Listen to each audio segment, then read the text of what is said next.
હવે અહીંયા ધ્યાન નહીં બધું. તો આપણે અભ્યાસ કરીએ છીએ ધોરણ 11 વિષય બાયોલોજી ચેપ્ટર નંબર 18 દેહ જળ અને પરિવહન.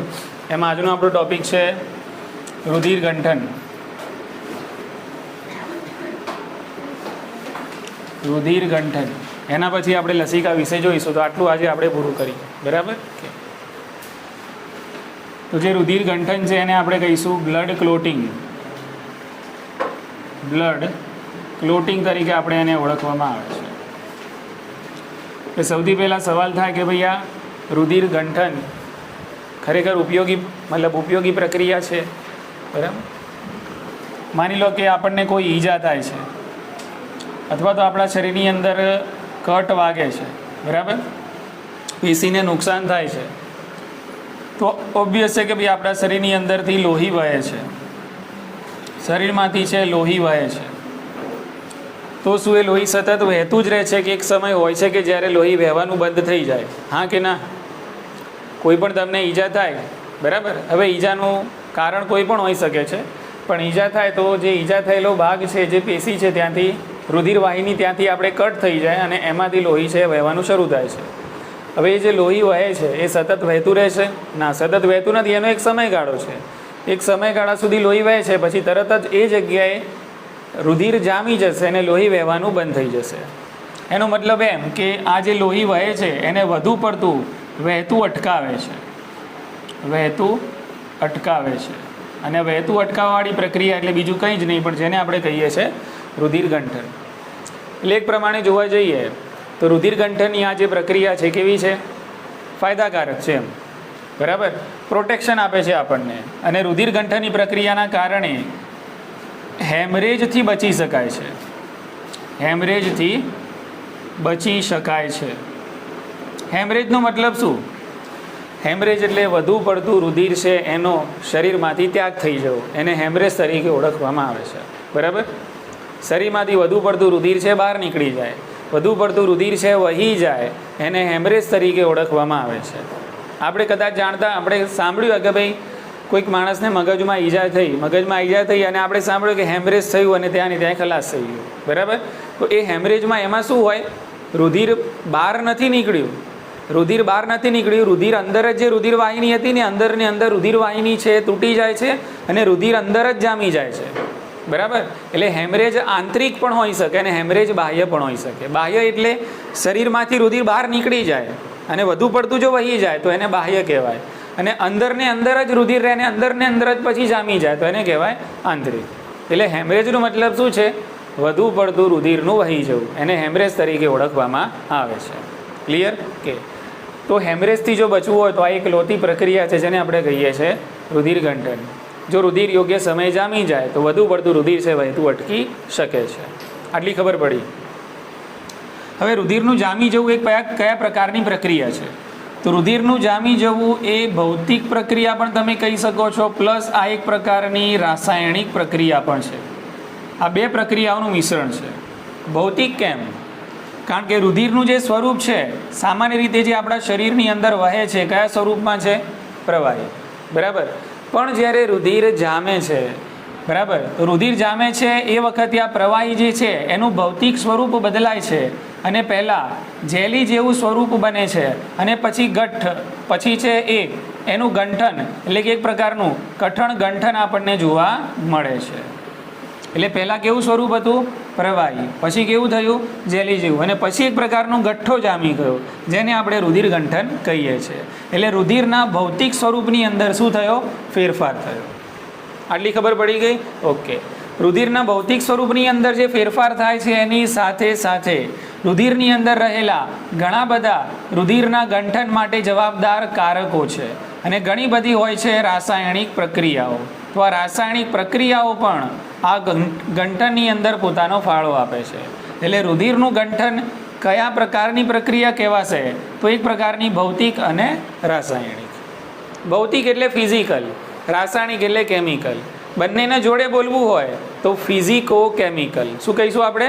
ફિઝિકો કેમિકલ, બરાબર. એટલે આ એક પ્રકારની ભૌતિક રાસાયણિક પ્રક્રિયા છે, જેમાં રુધિરનું ભૌતિક સ્વરૂપ પણ બદલાય છે અને એ બદલવા માટે એની અંદર ઘણી બધી રાસાયણિક પ્રક્રિયાઓ પણ થતી હોય છે, જેમાં ઘણા બધા રુધિરના ગંઠન માટે જવાબદાર કારકો જવાબદાર છે. આટલી ખબર પડી. હવે સિક્વન્સ સમજીએ આખો કે ભાઈ રુધિરનું ગંઠન કઈ રીતે આગળ વધે છે. તો સિક્વન્સમાં રુધિર ગંઠનની પ્રક્રિયામાં મુખ્યત્વે 3 તબક્કા છે, 3 સ્ટેપ્સ છે. બહુ સરળ અને એકદમ ઇઝી છે. એટલે હું ટાઇટલ આપીશ ખાલી રુધિર ગંઠનની પ્રક્રિયાના તબક્કા. રુધિર ગંઠનની પ્રક્રિયાના તબક્કા. તો પહેલો તબક્કો શું છે? તો પહેલો તબક્કો છે જેની અંદર થ્રોમ્બોપ્લાસ્ટિનનું નિર્માણ થશે. પહેલા તબક્કામાં થશે થ્રોમ્બોપ્લાસ્ટિનનું નિર્માણ. ચલો, બીજો તબક્કો શું છે? તો બીજા તબક્કાની અંદર પ્રોથ્રોમ્બિન, આ એક પ્રકારનું પ્લાઝમા પ્રોટીન છે. પ્રોથ્રોમ્બિનનું થ્રોમ્બોપ્લાસ્ટિનની હાજરીમાં થ્રોમ્બિનમાં રૂપાંતરણ થાય છે. થ્રોમ્બિનમાં રૂપાંતરણ થશે. અને ત્રીજું સ્ટેપ શું છે? તો ત્રીજા સ્ટેપની અંદર આ થ્રોમ્બિન એક પ્રકારે ઉત્સેચક તરીકે વર્તે છે અને આ થ્રોમ્બિન અસર કરશે ફાઇબ્રિનોજન ઉપર, જેના વિશે આપણે કાલે જ અભ્યાસ કર્યો કે જે ફાઇબ્રિનોજન પણ એક પ્રકારનું પ્લાઝમા પ્રોટીન છે. તો થ્રોમ્બિનની હાજરીમાં ફાઇબ્રિનોજનનું ફાઇબ્રિનમાં રૂપાંતરણ થાય છે. તો અહીંયા ફાઇબ્રિન છે પહેલાં દ્રાવ્ય બને છે અને પછી આ ફાઇબ્રિન છે સ્થાયી સ્વરૂપમાં ફેરવાય છે અને ત્યારબાદ આ જે ફાઇબ્રિન એટલે આ પ્રકારના તંતુઓ, બરાબર, ઓકે. એટલે પહેલાં દ્રાવ્ય ફાઇબ્રિન બનશે અને આ તંતુ સ્વરૂપી જે જાળું છે એની અંદર રુધિરના જે મૃત કોષો છે એની અંદર ફસાઈ જશે. રુધિર કોષો આની અંદર ફસાઈ જશે આ રીતે, બરાબર, ઓકે. હવે આ બધા રુધિર કોષો કયા પ્રકારના હશે? તો આ રુધિર કોષો કેવા હશે? મૃત થયેલા, અથવા તો આ રુધિર કોષો હશે ક્ષતિગ્રસ્ત. એટલે સૌ પ્રથમ આવું ફાઇબ્રિનનું જાળું બને છે અને આ ફાઇબ્રિનના જાળાની અંદર રુધિર કોષો છે ફસાઈ જાય છે. રુધિર કોષો આની અંદર ટ્રેપ થઈ જાય છે, પણ એ રુધિર કોષો કામના નથી. એ રુધિર કોષો મૃત થયેલા હશે અથવા તો કેવા હશે? ક્ષતિગ્રસ્ત હશે. એટલે આ બધું અહીંયા આ રીતે ભેગું થાય અને એક ગાંઠ, એક ગંઠન જેવું બને. આને કહેવાય છે બ્લડ ક્લોટિંગ. શું કહેવાય આને? Blood clotting. એટલે 3 તબક્કા. પહેલાં થવું જોઈએ શાનું નિર્માણ? થ્રોમ્બોપ્લાસ્ટિનનું નિર્માણ. બીજો તબક્કો થ્રોમ્બોપ્લાસ્ટિનની હાજરીમાં પ્રોથ્રોમ્બિનનું શામાં રૂપાંતરણ થાય? થ્રોમ્બિનમાં. અને થ્રોમ્બિનની હાજરીમાં થ્રોમ્બિન એક ઉત્સેચક તરીકે વર્તશે અને થ્રોમ્બિનની હાજરીમાં ફાઇબ્રિનોજનનું ફાઇબ્રિનમાં રૂપાંતરણ થાય છે. ક્લિયર? હવે આ જે પ્રક્રિયા છે એની અંદર પણ એક પ્રકારે ઉત્સેચકનો ઉપયોગ થાય છે. ઉત્સેચકનું નામ છે થ્રોમ્બોકાઇનેઝ. કયો ઉત્સેચક છે? થ્રોમ્બોકાઇનેઝ. બરાબર. થ્રોમ્બોકાઇનેઝનું કામ શું? તો થ્રોમ્બોકાઇનેઝ છે એ નિષ્ક્રિય પ્રોટીનને શામાં રૂપાંતરણ કરી આપે? સક્રિય પ્રોટીનની અંદર રૂપાંતરણ કરી આપશે. અને આવી જ રીતે ઘણા બધા કારકો રુધિરની પ્રક્રિયામાં ભાગ લે છે અને આ બધા કારકો ભેગા થઈને રુધિર ગંઠનની પ્રક્રિયાને પરિણામ આપે છે. મુખ્યત્વે 3 તબક્કા. આ જે 3 મેં એનલિસ્ટ અહીંયા કર્યા, આ 3 તબક્કા છે કે જે રુધિર ગંઠનની પ્રક્રિયામાં પોતાનો ફાળો આપે છે અને સિક્વન્સમાં થાય. પહેલાં આ તબક્કો પૂરો થશે, પછી આ વસ્તુ થાય, પછી આ. એક પણ સ્ટેપ જો વચ્ચે રોકાઈ જાય છે તો રુધિર ગંઠાવાની પ્રક્રિયા મોડી થશે. બોલો, ખ્યાલ આવી ગયો? છેલ્લે શું બનવું જોઈએ? ફાઇબ્રિન. ફાઇબ્રિન બનવું જોઈએ. ફાઇબ્રિન નહીં બને તો પછી ગાંઠ પેદા થશે નહીં. આટલી ખબર પડી ગઈ. હવે આ જે પહેલું સ્ટેપ છે ને એને આપણે અહીંયા સમજવાની જરૂર છે કે ભાઈ આ થ્રોમ્બોપ્લાસ્ટિનનું એકવાર નિર્માણ થાય અને આ થ્રોમ્બોપ્લાસ્ટિન જેવા પદાર્થોનો સ્ત્રાવ શામાંથી થાય છે? તો કાલે જ આપણે જોઈ ગયા પ્લેટલેટ્સ. અને આ પ્લેટલેટ્સને આપણે નામ આપ્યું થ્રોમ્બોસાઇટ્સ. થ્રોમ્બોસાઇટ્સ. તો આ પ્લેટલેટ એટલે કે થ્રોમ્બોસાઇટ્સ, જેને આપણે કીધું રુધિર કણિકાઓ. રુધિર કણિકાઓ. તો એનું કાર્ય ફરીથી તમે અહીંયા લખી શકો છો. અને કાલે પણ આપણે જોયું કે આ રુધિર કણિકાઓ અથવા પ્લેટલેટ અથવા થ્રોમ્બોસાઇટ છે એક એવા પ્રકારની કણિકાઓ છે કે જે રુધિર ગંઠાવાની પ્રક્રિયામાં મહત્વનો ભાગ ભજવે છે. તો રુધિર ગંઠાવાની જે પ્રક્રિયા છે એ જ્યારે શરૂ થાય તો સૌ પ્રથમ આ જે પ્લેટલેટ્સ એટલે કે જે રુધિર કણિકાઓ છે એ એક જગ્યાએ જમા થશે. જમા થઈને સક્રિય થશે અને સક્રિય થઈને પોતાના અંદરથી ચોક્કસ પ્રકારના રુધિર ગંઠાવા માટેના જે કારકો અને પદાર્થો છે અને જે રસાયણો છે એનો સ્ત્રાવ કરશે, જે રુધિર ગંઠાવાની પ્રક્રિયામાં મદદ કરે. દાખલા તરીકે આ સ્ત્રાવ કરે છે કોનો? થ્રોમ્બોપ્લાસ્ટિનનો. પણ આ થ્રોમ્બોપ્લાસ્ટિનના નિર્માણ માટે આના આગળ ઘણા બધા કારકો જવાબદાર છે, બરાબર. અને એ કારકો વન બાય વન શરૂઆતમાં નિષ્ક્રિય અવસ્થામાં હોય છે, પરંતુ જ્યારે તમને ઈજા થાય છે ત્યારે આ બધા કારકો એક પછી એક સક્રિય થતા રહેશે અને આ પ્રમાણે આખું એક ઉત્સેચકીય સંકુલ નિર્માણ પામે છે. જે રીતે અહીંયા સ્ટેપ બાય સ્ટેપ પ્રક્રિયા થાય છે, એવી જ રીતે આ તબક્કાઓને પૂરા કરવા પાછળ બીજા ઘણા બધા કારકો છે, જેને આપણે કહીએ છીએ રુધિર ગંઠાવાની પ્રક્રિયામાં ભાગ લેતા કારકો. અને એ કારકો નોર્મલી નિષ્ક્રિય હોય, તમારા શરીરમાં નોર્મલી નિષ્ક્રિય હોય અને જેવું તમને ક્યાંક ઈજા થશે અથવા તો ક્યાંક પેશીને નુકસાન થાય છે કે તરત જ એ કારો સક્રિય થવાનું શરૂ થઈ જશે. અને સક્રિય થવાનું શરૂ થઈ ગયા પછી આ તબક્કા છે વારાફરતી શરૂ થશે અને જે તે જગ્યાએ તમને ઈજા થઈ હશે, એ પેશીમાં થઈ હોય કે પછી રુધિરવાહિની કપાઈ ગઈ હોય, એ જગ્યાએ ફાઇબ્રિનનું નિર્માણ થઈને રુધિરની ગાંઠ એટલે કે ગંઠન પેદા થાય છે અને વધુ પડતું લોહી અટકી જાય છે. બોલો, ખ્યાલ આવે છે? સમજણ પડે છે? ઓકે. તો મુખ્યત્વે આ 3 તબક્કા છે. હવે હું તમને ક્યારનો કહું છું કે રુધિર ગંઠાની પ્રક્રિયામાં કારકો ભાગ લે છે. તો એ કારકો કેટલા છે? તો ટોટલ મિત્રો 13 કારકો છે. કેટલા કારકો છે? 13. હવે આ કારકોનું અહીંયા યાદી બનાવું છું, તમારે પછી લખવું હોય તો લખી શકો છો શાંતિથી, બરાબર. પહેલાં અહીંયા ધ્યાન રાખો, ટોટલ રુધિર ગંઠાવાની પ્રક્રિયામાં કેટલા કારકો જવાબદાર છે? 13 કારકો જવાબદાર છે. હવે 13 કારકોની હું અહીંયા યાદી બનાવીશ, બરાબર. અને આ 13 કારકો છે એને એનલિસ્ટ કરવા માટે સામાન્ય રીતે અંગ્રેજી અક્ષરોનો ઉપયોગ નથી થતો, પણ રોમન અંકોનો ઉપયોગ કરવામાં આવે છે. 1 એટલે આ કારક નંબર 1, બરાબર. ચલો, એ જ રીતે અહીંયા કારક નંબર 2, એ જ રીતે અહીંયા 3. ટૂંકમાં આ લોકોને ક્રમ અનુસાર દર્શાવવા માટે અંગ્રેજી ડિજિટનો નહીં પણ અહીંયા રોમન અંકોનો ઉપયોગ કરવામાં આવે છે. એટલે આ રીતે આપણે 1 થી 13 સુધી લખીશું, દરેકના નામ લખીશું. તો સૌ પ્રથમ જે પહેલું કારક છે એનું નામ છે ફાઇબ્રિનોજન, બરાબર. એટલે ફાઇબ્રિનોજન પણ પોતે રુધિર ગંઠાવાની પ્રક્રિયામાં મદદ કરે છે. એટલે આ જે કારક છે એને કહેવાય છે કારક નંબર 1 ફાઇબ્રિનોજન. કારક નંબર 2 પ્રોથ્રોમ્બિન છે. કારક નંબર 2 પ્રોથ્રોમ્બિન. કારક નંબર 3 થ્રોમ્બોપ્લાસ્ટિન. કારક નંબર 4 છે તમારું કેલ્શિયમ, Ca+2. કેલ્શિયમનો પણ રુધિર ગંઠાવાની પ્રક્રિયામાં એક મહત્વનો રોલ છે. સ્ટેપ નંબર 1 કેલ્શિયમ ઉપયોગમાં આવશે. સ્ટેપ નંબર 3 કેલ્શિયમ ઉપયોગમાં આવશે. સ્ટેપ નંબર 2 કેલ્શિયમ રિલીઝ થશે. એટલે સ્ટેપ નંબર 1 અને 3માં કેલ્શિયમ વપરાશે, જ્યારે બીજા સ્ટેપની અંદર કેલ્શિયમ રિલીઝ થશે. એટલે જો કેલ્શિયમની ઉણપ હોય તો પણ રુધિર ગંઠનની પ્રક્રિયા મોડી થઈ શકે છે. એટલે કેલ્શિયમ રુધિર ગંઠાવાની પ્રક્રિયામાં એક મહત્વનું આયન ગણવામાં આવે છે. દિમાગમાં વાત ઉતરી ગઈ? ઓકે. એના પછી કારક નંબર 5, આને કહેવાય છે પ્રોએસેલેરિન.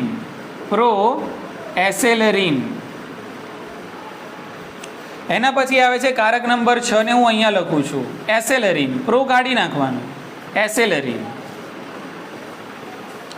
કારક નંબર 6. કારક નંબર 7 આને કહીશું આપણે પ્રોકન્વર્ટિન. કારક નંબર 8 આને કહીએ છીએ આપણે AHG. એટલે A for anti, H for hemophilic અને G for globulin. Anti hemophilic globulin. કારક નંબર 9 જેને આપણે આ રીતે લખશું રોમનમાં, કારક નંબર 9 જેને કહીશું ક્રિસમસ કારક. આ નામ તમે નહીં ભૂલો, બરાબર. ક્રિસમસ કારક, કારક નંબર 9. 10મા નંબરનું કારક તો તમે કદાપી નહીં ભૂલો, સ્ટુઅર્ટ કારક. કારકનું નામ છે સ્ટુઅર્ટ કારક, બરાબર. ચલો, 11મા નંબરનું જે કારક છે એ કયું? તો 11મા નંબરનું જે કારક છે એને કહેવાય છે PTA. Plasma thromboplastin antecedent, P for plasma, T for થ્રોમ્બોપ્લાસ્ટિન,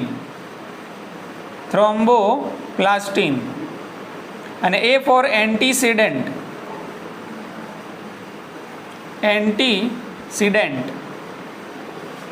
plasma thromboplastin antecedent. આ 11મા નંબરનું કારક. 12મા નંબરનું કારક કયું છે? તો આને કહેવાય હેગમેન કારક. અને 13મા નંબરનું જે કારક છે કે જે બહુ જ અગત્યનું છે છેલ્લી પ્રક્રિયાની અંદર, જેને કહેવાય FSF. F for what? F for fibrin, S for stabilising, અને F ફોર ફેક્ટર. તો ટોટલ 13 કારકો થયા. કેટલા કારકો થયા? 13 કારકો. સમજણ પડે છે? આ બધા જ રુધિર ગંઠાવાની પ્રક્રિયામાં ભાગ લેતા કારકો છે. આપણી સ્થિતિ જ્યારે નોર્મલ છે, જ્યારે કોઈ પણ પ્રકારની આપણને ઈજા થઈ નથી, તો આ બધું જ નિષ્ક્રિય હશે. શું હશે? બધું જ નિષ્ક્રિય હશે. અને જ્યારે તમને ઈજા થશે તો આ બધા જ વારાફરતી 1 બાય 1 ઉત્સેચકીય સંકુલની પ્રક્રિયા દ્વારા એક્ટિવ થઈ જશે. એટલે કે જ્યારે રુધિર ગંઠાવાની જરૂર પડશે ત્યારે જ આ કારકો શું થશે? સક્રિય થશે. બાકી કેવા પડ્યા રહેશે? શરીરમાં નિષ્ક્રિય સ્વરૂપે પડ્યા રહેશે. અને આ કારકો એ જગ્યાએ જ સક્રિય થશે, આખા શરીરમાં સક્રિય નહીં થાય. એ જગ્યાએ જ સક્રિય થશે જ્યાં તમને ઈજા થઈ છે. બીજી જગ્યાઓમાં સક્રિય થશે નહીં. એકદમ ઇઝી છે. જો તમે એને વ્યવસ્થિત કોન્સેપ્ચ્યુઅલ યાદ રાખો તો આ જે 3 સ્ટેપ છે એને પહેલાં ઊંધા કરી દઈએ એટલે આપણને પહેલું, બીજું અને ત્રીજું કારક તો મળી જાય. હવે 4 રન મારવાના છે કેલ્શિયમ, બરાબર ને? 5મું છે પ્રો એસેલેરિન, 6ઠું છે પ્રો કાઢી નાખવાનું એટલે પ્રો એસેલેરિનનું રૂપાંતરણ શામાં થઈ જાય છે? એસેલેરિનમાં. ખ્યાલ આવી ગયો? ઓકે. ત્યારબાદ છે પ્રો કન્વર્ટિન. એના પછી આવે છે AHG, એન્ટી હિમોફિલિક ગ્લોબ્યુલિન. એના પછી આવે છે કારક નંબર 9, ક્રિસમસ કારક. 10મા નંબરનું સ્ટુઅર્ટ કારક. 11મા નંબરનું PTA, પ્લાઝમા થ્રોમ્બોપ્લાસ્ટિન એન્ટીસેડન્ટ. 12મા નંબરનું હેગમેન કારક. અને 13મા નંબરનું FSF, ફાઇબ્રિન સ્ટેબિલાઇઝિંગ ફેક્ટર. આટલી ખબર પડી. હવે અહીંયા સમજવાનું એ છે કે આ કારકો વારાફરતી કયા કયા તબક્કાઓમાં યુઝ થશે. એટલે આપણો પહેલો ટાર્ગેટ છે શું નિર્માણ કરવું? થ્રોમ્બોપ્લાસ્ટિનનું નિર્માણ કરવું. હવે આ થ્રોમ્બોપ્લાસ્ટિનનું નિર્માણ કરવું જો હોય, તમારે થ્રોમ્બોપ્લાસ્ટિનનું જો નિર્માણ કરવું હોય તો એના માટે સૌથી પહેલાં તમારે આ 10મા નંબરનું જે કારક છે સ્ટુઅર્ટ કારક, મેં તમને કીધું આ બધા નિષ્ક્રિય હોય. કેવા હોય? નિષ્ક્રિય. કદાચ તમને પૂછાય કે ભાઈ સક્રિય સ્વરૂપે કયા હાજર હોય છે કે જેને સક્રિય થવાની જરૂર નથી પડતી, તો એમાં એક યાદ રાખવાનું કેલ્શિયમ. કયું છે? કેલ્શિયમ. અને બીજું યાદ રાખવાનું થ્રોમ્બોપ્લાસ્ટિન. આટલી ખબર પડી? આ 2 કારકો એવા છે કે જેને સક્રિય થવાની જરૂર પડે નહીં. બાકીના બધા જે બીજા 11 રહ્યા એ બધાને શું થવાની જરૂર પડે? સક્રિય થવાની જરૂર પડે છે. કેલ્શિયમ તો એ તો સક્રિય છે ને પોતે. થ્રોમ્બોપ્લાસ્ટિન પોતે કેવું છે? સક્રિય. હા, એનું નિર્માણ જરૂરી છે પણ હોય કેવું? સક્રિય. ખ્યાલ આવી ગયો? ઓકે. બાકીના બધા કયા સ્વરૂપે હોય? પહેલાં નિષ્ક્રિય સ્વરૂપે હોય. પરંતુ જ્યારે રુધિર ગંઠાવાની પ્રક્રિયા શરૂ થાય, તમને ઈજા થાય એટલે ફટાફટ આ બધા 1 બાય 1 શું થવાનું શરૂ થાય? સક્રિય થવાનું શરૂ થાય. એટલે આને કહેવાય કેસ્કેડ. શું કહેવાય? કેસ્કેડ. આખી ચેઇન છે, એક પછી બીજો, બીજા પછી ત્રીજો, ત્રીજા પછી ચોથો. એટલે આ રીતે બધા કારકો શું થાય? સક્રિય થાય. અને આખા બધા જ કારકો સક્રિય થાય અને એના પરિણામે રુધિર ગંઠનની પ્રક્રિયા છે એ થતી હોય છે. અને આટલું થવા માટે નોર્મલી રુધિર ગંઠાવાની પ્રક્રિયા એટલે કે રુધિર ગંઠાવાનો તંદુરસ્ત વ્યક્તિમાં જે સમય છે 4 થી 8 મિનિટ. કેટલો સમય છે? 4 થી 8 મિનિટ. બરાબર? ઓકે. નોર્મલ. ઓકે. રુધિર ગંઠાવાની પ્રક્રિયાનો સમય, રુધિર ગંઠાવાનો સમય સામાન્ય રીતે 4 થી 8 મિનિટ છે. એટલે 4 થી 8 મિનિટની અંદર તો તમારું જે રુધિર છે ગંઠાઈ જાય. અને જો આટલી મિનિટોમાં રુધિર ગંઠાઈ જાય છે ઇન ધ સેન્સ કે તમારા રુધિરની અંદર જે કારકો અને રુધિર ગંઠાવાની પ્રક્રિયા એકદમ નોર્મલ ચાલી રહી છે. ઉતરી ગઈ મગજમાં વાત? ઓકે. હવે સમજો ધ્યાનથી એકદમ. હવે અહીંયા જુઓ, પહેલાં આપણે આ પહેલું સ્ટેપ છે એને સાકાર કરીએ. પહેલાં કરીએ થ્રોમ્બોપ્લાસ્ટિનનું નિર્માણ. બરાબર. એને હું અહીંયા વચ્ચોવચ્ચ લખી દઉં છું. જુઓ અહીંયા મેં બનાવ્યું શું? થ્રોમ્બોપ્લાસ્ટી બનાવ્યું. પણ એના પાછળનો ઇતિહાસ જોઈ લઈએ કે થ્રોમ્બોપ્લાસ્ટીનું તમારે જો નિર્માણ કરવું હોય તો આના માટે તમારે કારક નંબર 10, હવે આખું નહીં લખું, ખાલી રોમન લખીશ. બરાબર, ઓકે. આને કરવું પડે સક્રિય. આને શું કરવું પડે? સક્રિય. અને આને સક્રિય કરવું હોય તો 2 રસ્તા છે. આને સક્રિય કરવા માટે 2 રસ્તા છે. બરાબર. એક રસ્તો જે છે એને આપણે કહીએ છીએ આંતરિક, અને એક રસ્તો જે છે એને આપણે કહીએ છીએ બાહ્ય. એટલે એક હોય છે ઇન્ટરનલ પાથવે અને એક હોય છે એક્સટર્નલ. આને ઇન્ટ્રિન્સિક કહેવાય અને આને એક્સટ્રિન્સિક કહેવાય. આ બંને વસ્તુ શું છે સમજો. સરળ છે એકદમ. બરાબર. કોઈ કન્ફ્યુઝ થવાની જરૂર નથી. ધ્યાન રાખો, 2 રસ્તા છે. કોઈ પણ રસ્તેથી આવશો તમે, બરાબર, કોઈ પણ રસ્તેથી તમે બાહ્ય રસ્તેથી આવો અને આ 10મા કારકને સક્રિય કરો તો પણ વાંધો નહીં. તમે આંતરિક રસ્તેથી આવો અને 10મા કારકને સક્રિય કરો તો પણ વાંધો નહીં. આપણો મેઇન એમ શું છે? 10મું જે સ્ટુઅર્ટ કારક છે એ નિષ્ક્રિય છે, એને સક્રિય કરવું છે. અને એ સક્રિય કરશો તો પછી આની સાથે બીજા કારકો ભેગા થશે અને શાનું નિર્માણ થશે? થ્રોમ્બોપ્લાસ્ટીનું. એટલે આપણું પહેલું સ્ટેપ થશે પૂરું. આટલી ખબર પડી? ચલો વધીએ આગળ. હવે આંતરિક રસ્તો ક્યારે સક્રિય બને છે? તો જ્યારે આંતરિક રસ્તો ત્યારે સક્રિય બને છે જ્યારે તમારી રુધિર વાહિનીને ઈજા પહોંચે છે. કોને ઈજા પહોંચે છે? રુધિર વાહિનીને. બરાબર, ઈજા પહોંચે છે. રુધિર વાહિનીને ઈજા પહોંચશે એટલે રુધિરની અંદર હશે રુધિર રસ. ઓકે. અને અહીંયા રુધિર રસમાં જે કારકો આવેલા છે એ કારકો અહીંયા થશે સક્રિય. એ કારકો અહીંયા થશે સક્રિય. સમજો. રુધિર વાહિનીને ઈજા પહોંચશે. રુધિર વાહિનીને ઈજા પહોંચશે એટલે રુધિર વાહિનીમાંથી રુધિર બહાર નીકળવાનું. ઓકે. એટલે એ જગ્યાએ જે રુધિર રસ હશે, રુધિર રસની અંદર જે કારકો નિષ્ક્રિય હોય છે એ કારકો હવે શું થવાનું શરૂ થશે? સક્રિય થવાનું શરૂ થશે. અને એ જગ્યામાં જ થશે, બધી જગ્યાએ નહીં થાય. આટલી ખબર પડી? ઓકે. ચાલો હવે એ કયા કારકો છે કે જેનાથી આ રસ્તાની શરૂઆત થાય છે? તો સૌ પ્રથમ આની શરૂઆત છે એ કારક નંબર 12ના સક્રિય થવાથી થાય છે. કારક નંબર 12 છે એ સક્રિય થાય છે. કારક નંબર 12 કયું? તો હેગમેન કારક. બરાબર. તો સૌ પ્રથમ કારક નંબર 12 સક્રિય થાય છે. કારક નંબર 12 સક્રિય થયા પછી આમાં બનતું હોય છે એક્સ ઉત્તેજક સંકુલ. શું બને છે? એક્સ ઉત્તેજક સંકુલ. અને આનાથી અહીંયા શરૂઆત થાય છે અને આ સંકુલ બને એટલે આ માર્ગનો શું થશે? અંત થશે. એટલે એક્સ ઉત્તેજક સંકુલ બનવું જરૂરી છે. એક્સ ઉત્તેજક સંકુલ બનશે તો પછી આ સ્ટુઅર્ટ કારક થશે સક્રિય. આટલી સમજણ પડી? એટલે આને જગાડવા માટે આ એક્સ ઉત્તેજક સંકુલનું નિર્માણ થવું જરૂરી છે. આટલી ખબર પડી ગઈ? હવે એક્સ ઉત્તેજક સંકુલ છે એટલે એની અંદર એક કરતાં વધારે કારકો સક્રિય થયા હશે. અને આને યાદ રાખવા માટે એક નાનકડો ફોર્મ્યુલા છે, ફોસ્ફોલિપિડ 489. સમજો, ફોસ્ફોલિપિડ 489 શું છે? તો એક્સ ઉત્તેજક સંકુલના નિર્માણમાં કોણ ભાગ લે છે? તો એક્સ ઉત્તેજક સંકુલના નિર્માણમાં હોય ફોસ્ફોલિપિડ. 4 એટલે કારક નંબર 4 કોણ હશે? કેલ્શિયમ. કારક નંબર 8 કોણ હશે? AHG. કારક નંબર 9 કોણ હશે? ક્રિસ્મસ કારક. બોલો, ઉતરી ગઈ મગજમાં વાત? એટલે આ ફોસ્ફોલિપિડ 489 આખું સક્રિય થાય છે અને એક સંકુલ બનાવે છે અને એ સંકુલને કહેવાય એક્સ ઉત્તેજક સંકુલ. પણ આ એક્સ ઉત્તેજક સંકુલ જે બન્યું એ કયા રસ્તેથી બન્યું? આંતરિક રસ્તેથી. આટલી ખબર પડી ગઈ? ક્લિયર છે? ચલો હવે કયો માર્ગ? બાહ્ય માર્ગ.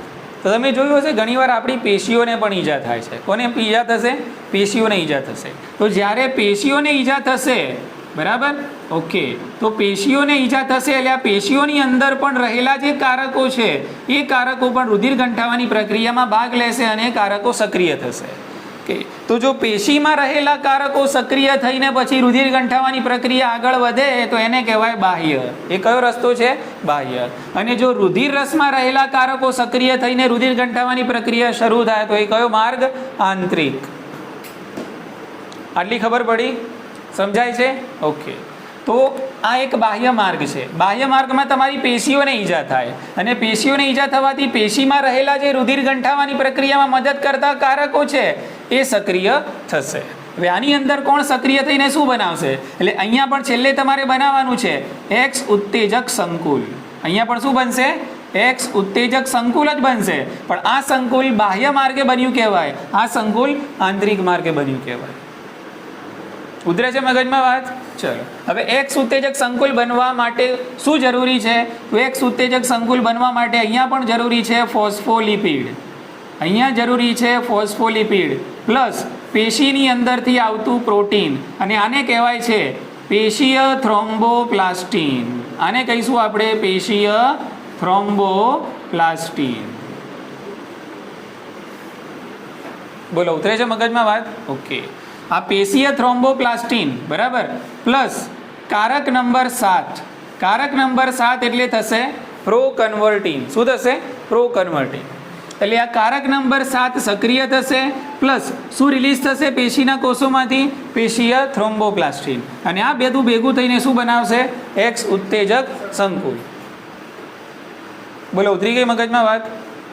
એટલે અલ્ટિમેટલી છેલ્લે શું બનાવ્યું તમે? કોઈ પણ રસ્તેથી બનાવો વાંધો નહીં, આંતરિક રસ્તેથી બનાવો તો પણ વાંધો નહીં, બાહ્ય રસ્તેથી બનાવો તો પણ વાંધો નહીં, બનાવવાનું શું છે તમારે? એક્સ ઉત્તેજક સંકુલ. ચલો હવે આપણે માની લઈએ કે એક્સ ઉત્તેજક સંકુલ બની ગયું. હવે આ એક્સ ઉત્તેજક સંકુલ સક્રિય કરે છે કોને? 10મા નંબરના કારકને, સ્ટુઅર્ટ કારકને કરે છે સક્રિય. આલી ખબર પડી ગઈ કે સક્રિય થયા પછી સ્ટુઅર્ટ કારક સક્રિય થયા પછી આની સાથે જોડાવાનું કયું કારક? કારક નંબર 5 બરાબર, જેનું નામ છે પ્રોએસેલેરિન. ખ્યાલ આવી ગયો? ઓકે.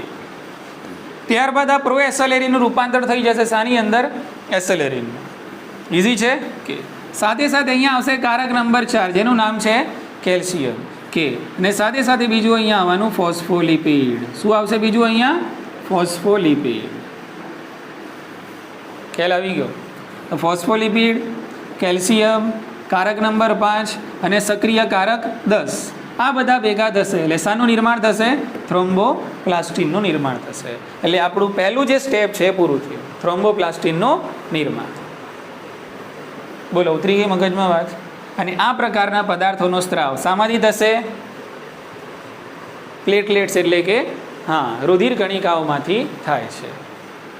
આ જેટલી પ્રક્રિયા સમજવામાં વાર લાગે છે, થવામાં આટલી બધી વાર લાગે નહીં. મેં તમને કીધું કેટલો સમય લાગશે?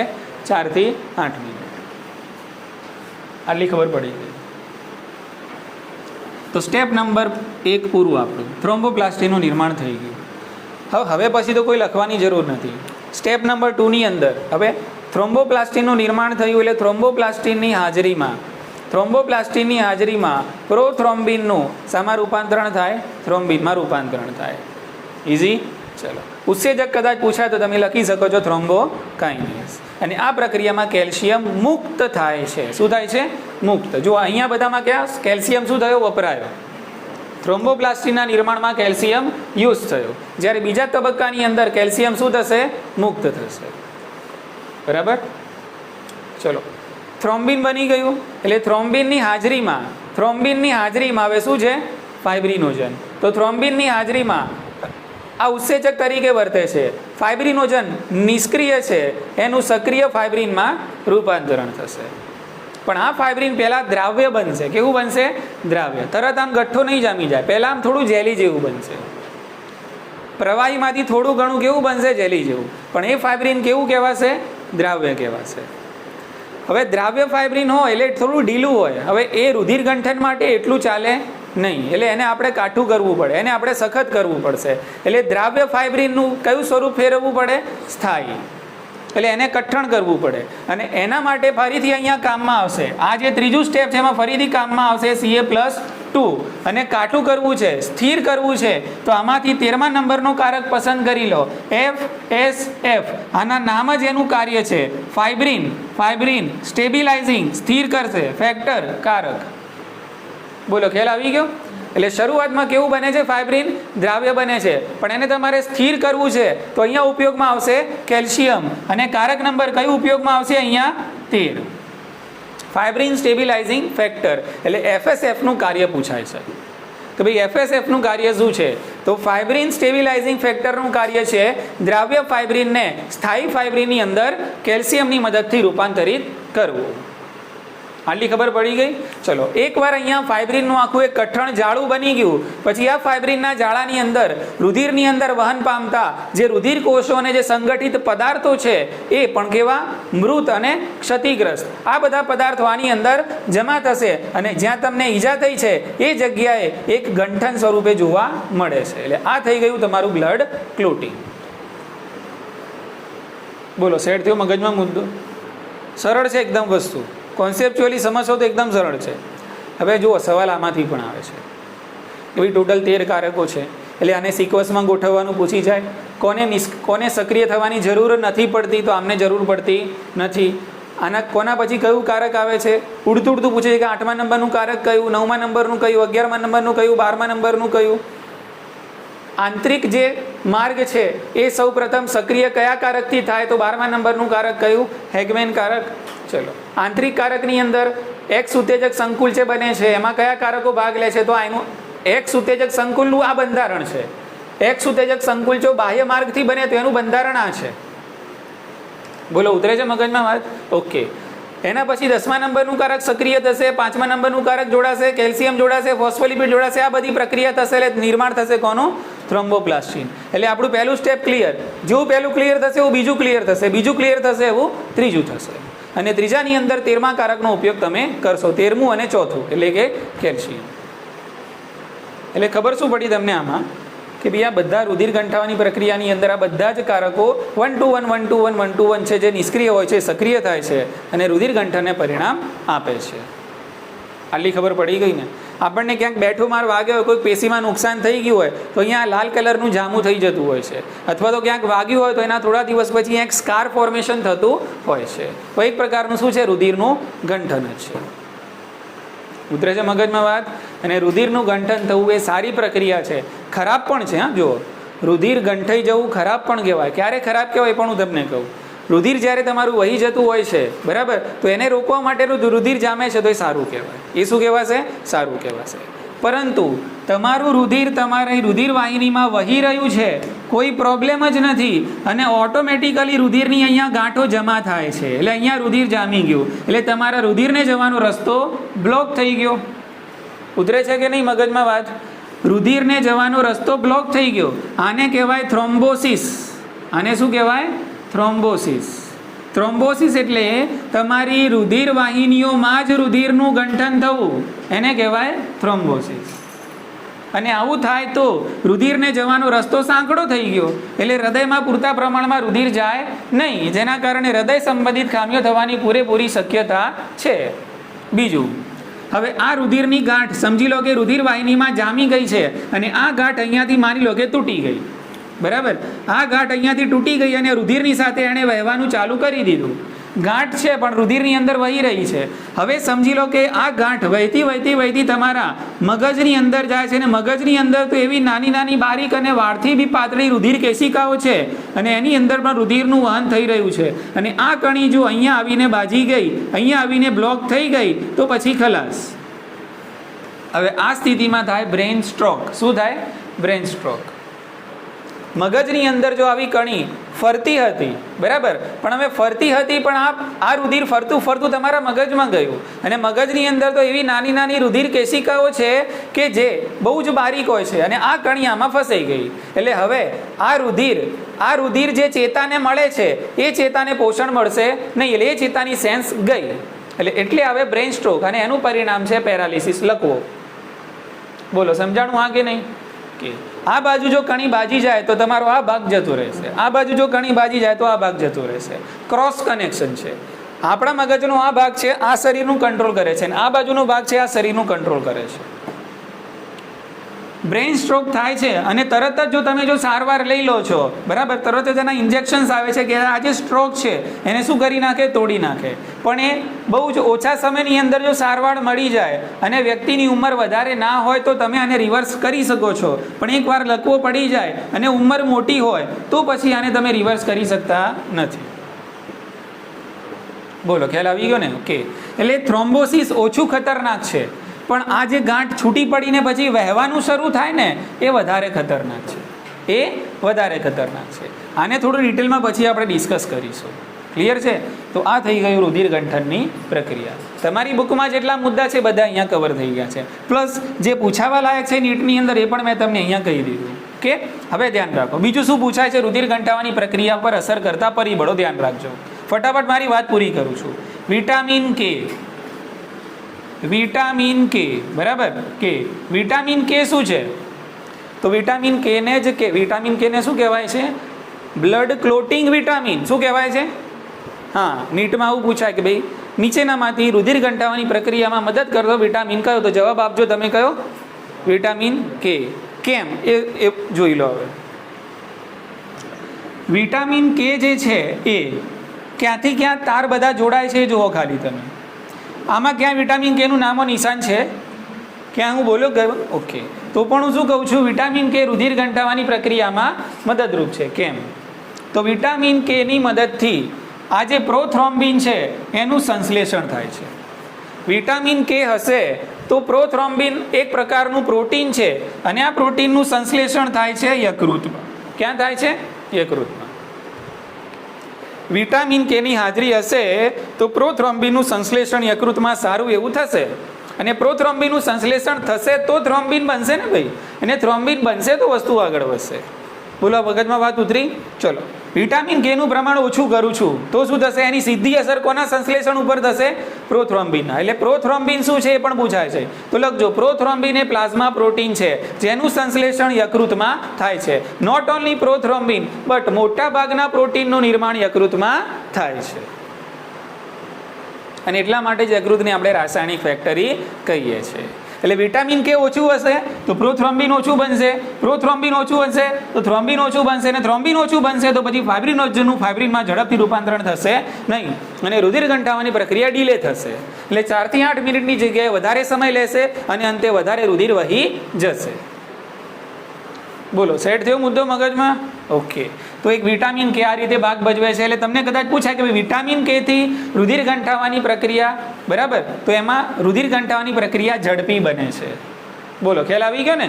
ઓકે, એટલે આ રુધિર ગંઠાવાની પ્રક્રિયાને ફેવર કરે છે. શું કરે છે? ફેવર કરે છે. ક્લિયર? ચલો, એ જ રીતે હિપેરિન છે. તો આ હિપેરિન પણ એક પ્રકારનું પ્લાઝમા પ્રોટીન છે. આનું નિર્માણ પર યકૃતમાં જ થાય છે, અને આ છે એન્ટીકોએગ્યુલન્ટ. આ શું છે? એન્ટીકોએગ્યુલન્ટ. એન્ટીકોએગ્યુલન્ટ એટલે શું? એન્ટી એટલે કે પ્રતિ, બરાબર, પ્રતિગંઠન પદાર્થ છે. એટલે આ રુધિરને જામી જવા નથી દેતો.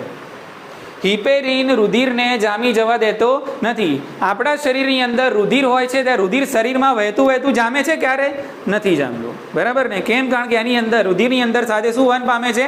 હિપેરિન નામનું પ્રોટીન. અને એ હિપેરિન એન્ટીકોગ્યુલન્ટ છે જે તમારા રુધિરને જામવા દેતો નથી, જે તમારા રુધિર ગંઠાવાની જે પ્રક્રિયા છે, આખું જે એન્જિન છે આ એન્જિનને બંધ રાખે છે. આખું જે એન્જિન છે આ એન્જિન કેવું રહેશે? બંધ રહેશે. કોના કારણે? હિપેરિનના કારણે. એટલે હિપેરિન રુધિર ગંઠાવાની પ્રક્રિયાને ફેવર કરે છે? ના, રુધિર ગંઠાવાની પ્રક્રિયાને રોકે છે. એટલા માટે એને કહેવાય એન્ટીકોએગ્યુલન્ટ. બોલો, ખ્યાલ આવી ગયો? અને વિટામિન કે શું કહેવાય? કોએગ્યુલન્ટ કહેવાય. એ શું કહેવાય? કોએગ્યુલન્ટ. આ રુધિર ગંઠાવાની પ્રક્રિયાને ફેવર કરે છે, જ્યારે આ રુધિર ગંઠાની પ્રક્રિયાને નબળી પાડે એટલે કે બંધ કરે છે. આટલી ખબર પડી ગઈ? ઓકે, એના પછી આવું જ એક રસાયણ આવે છે હિરુડિન. હિરુડિન વિશે અમુક વાર પૂછાઈ જાય છે. હિરુડિન, હા સમજો. હિરુડિન પણ હિપેરિન જેવું એક પ્રોટીન છે. હવે આ ક્યાં હાજર હોય છે? તો આપણે જાણ્યું હશે કેટલાક જીવજંતુઓ અને કીટકો એવા હોય છે કે જે ખૂન ચૂસે છે. દાખલા તરીકે માદા એનોફિલિસ મચ્છર. હા કે ના? મચ્છર શું ચૂસે છે? ખૂન. દાખલા તરીકે જળો તો એ શું ચૂસે? ખૂન. હવે એમનો ખોરાક જ લોહી છે. એમનો ખોરાક જ લોહી છે. ચલો, આપણું એને ખૂન ચૂસ્યું, બરાબર છે, તો શક્ય છે કે પછી એના શરીરમાં જઈને જામી ના જાય? શરીરમાંથી બહાર નીકળ્યું એટલે પ્રકૃતિ તો શું છે? ખૂનની, જામી જાય. તમે રુધિરને લઈ લો, કસનળીની અંદર થોડી વાર મૂકી રાખો તો કેટલી મિનિટમાં? 4 થી 8 મિનિટમાં તો જામી જાય તરત, બરાબર. તમે કહેશો કે સર આપણે જ્યારે ટેસ્ટ કરીએ છીએ ત્યારે તો જામતું નથી. તારે ના જામે, કારણ કે ટેસ્ટની એ જે કસનળી છે ને એની અંદર એવા રસાયણો ભરેલા હોય છે કે જે તમારા રુધિરની સાથે મિક્સ થાય ને તો રુધિર જામે નહીં. ઓલરેડી એ ટ્યુબની અંદર એવા રસાયણો હોય છે જ કે જે તમે રુધિર લેશો તો રુધિર પછી જામશે નહીં. એટલે તમે જોજો તરત જ રુધિર લઈને એ લોકો કસ્તંડીને શું કરે છે, આમ મિક્સ કરી દે છે. કેમ? કારણ કે રુધિરની સાથે એ પદાર્થ મિક્સ થઈ જાય એટલે રુધિર લાંબા સમય સુધી જામે નહીં. પછી શાંતિથી તમારે જ્યારે એની ટેસ્ટ કરવી હોય ત્યારે કરી શકો છો. હાલી ખબર પડી? ખ્યાલ આવે છે? ઓકે. ક્યાં હતા આપણે? હિરુડીન ઉપર હતા, બરાબર. ઓકે. તો આવા જે આવા જે લોહી ચૂસક જે કીટકો છે એ લોહી ચૂસક કીટકોની લાળમાં શું હોય છે? હિરુડીન. સમજો, લોહી ચૂસક કીટકોની લાળમાં હિરુડીન હોય છે. હવે એમની લાળમાં હિરુડીન હશે અને એ લોકો લોહી ચૂસશે એટલે લોહીની સાથે શું મિક્સ થઈ જશે? હિરુડીન. અને એના કારણે પછી લોહી જામશે નહીં અને એ લોહી પછી એમના ખોરાક તરીકે જ ઉપયોગમાં આવે છે. એટલે પ્રશ્ન થાય ને આપણને કે ભાઈ મચ્છર ખૂન ચૂસે છે ખરું, પણ પછી એ ખૂન મચ્છરના શરીરમાં જઈને જામી જશે તો નહીં, જામતું નથી. કેમ નથી જામતું? કે આ પ્રકારના જે કીટકો છે એમની લાળની અંદર શું રહેલું છે? હિરુડીન રહેલું છે. અને હિરુડીન કોના જેવું કામ કરે છે? હિપેરિન જેવું. અને એટલા માટે એ લોહી છે જામતું નથી. એ લોહી છે એમને એમ પ્રવાહી જ રહે છે અને એનો પછી પોષણ પદાર્થ તરીકે એ લોકો યુઝ કરે છે. ઉતરી ગઈ મગજમાં વાત? કે તો આ છે રુધિર ગંઠાવાની પ્રક્રિયા પર અસર કરતા પરિબળો. ઠીક છે, તો આજે આપણે આટલું રાખીએ.